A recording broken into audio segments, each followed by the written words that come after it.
this video, we are going to go over how to determine whether or not certain numbers are solutions to inequalities. Let's dive into it.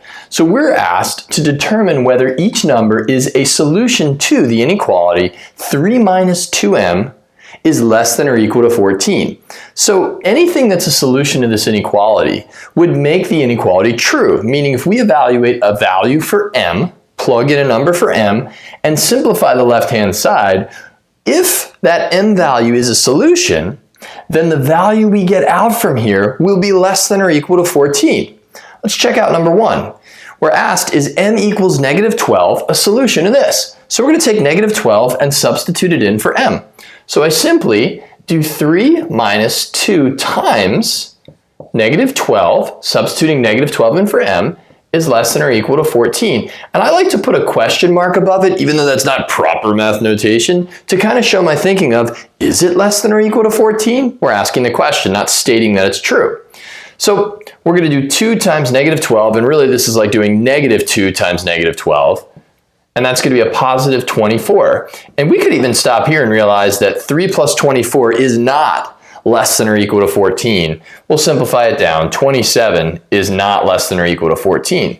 What that means is m equals negative 12 is not a solution to this inequality. The inequality is not true when we plug it into the expression. Let's try m equals 1/2. Is it a solution? Well, again, I'm going to replace 1/2 in for m. So I have 3 minus 2 times 1/2. And the question is that expression on the left side going to be less than or equal to 14? Well, half of 2 is 1, or 2 times 1/2 is 1. So we get 3 minus 1 is less than or equal to 14. And that's a true statement because 2 is less than or equal to 14.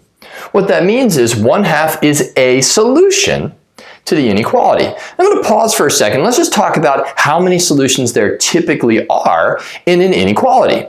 Well, it's not just that 1/2 is a solution.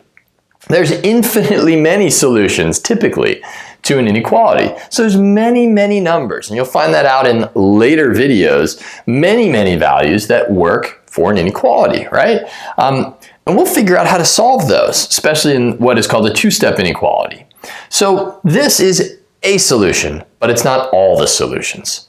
Very cool. Okay, so on to the next bit here. m equals 0. Is that a solution? Well, 3 minus 2 times 0. And we want to know, is it less than or equal to 14? Well, 2 times 0 is 0. So you get 3 minus 0 is less than or equal to 14. And so 3 is less than or equal to 14. So that's a true statement as well. So 0 is considered a solution. Back to that idea again, that there are multiple solutions to inequalities. If I'm saying that I have a value like x is less than 4, how many numbers are less than 4? Infinitely many. So there's many solutions. This isn't about finding the solution. It's about checking whether or not a certain number is a solution to an inequality out of the many solutions that there are. All right, we'll end it there. Hope you had some fun. I always do.